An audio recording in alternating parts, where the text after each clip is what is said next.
Jesus. So, I just had some real eye-opening thing happen. First off, just a little information about me is that I found out when I was a kid that I was kind of a mistake.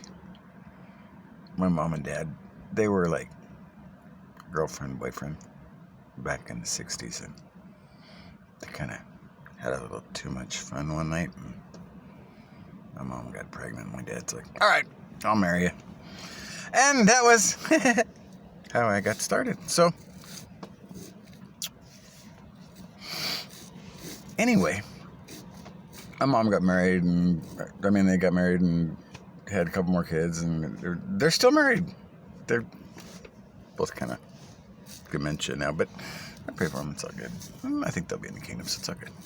But what I'm trying to say is that it's kind of interesting to me that Jonathan Cahn was just on with Eric Metaxas, explaining how America is blessed, but we've got some things we got to come out of her kind of stuff.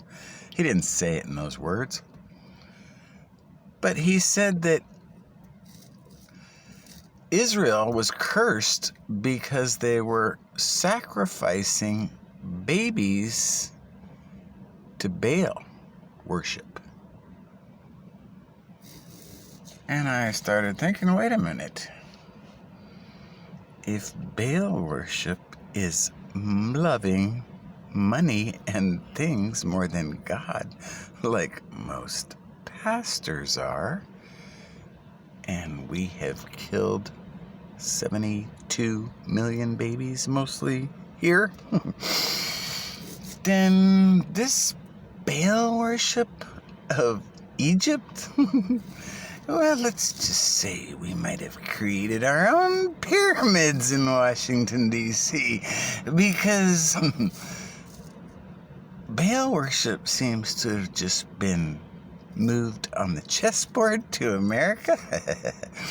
And now he's saying how Israel, well, Jonathan Cahn says how Israel is really messed up because they're into gay rights and stuff, but we're following that footsteps with the anti-Semite dividing laws, and Jesus didn't come to divide Jew or Gentile. That's why he always went to the Samaritans and everything, right?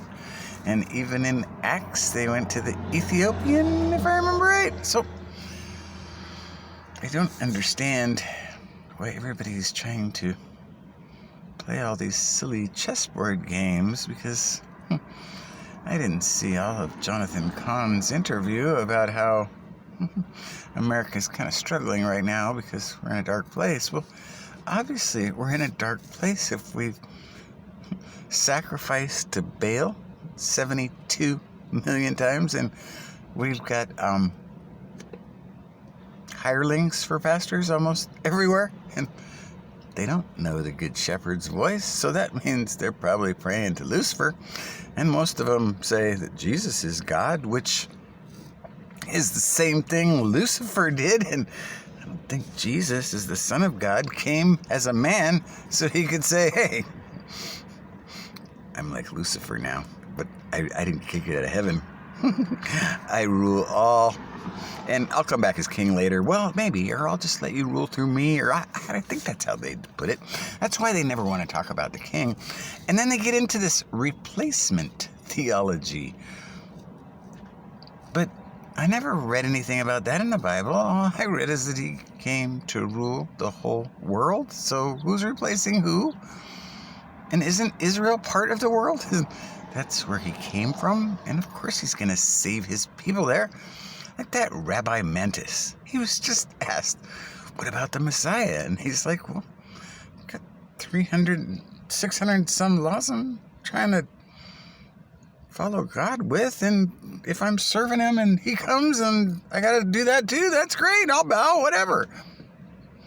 So that might be the one in Revelation that says some of them will bow. They don't know it yet, but they'll bow.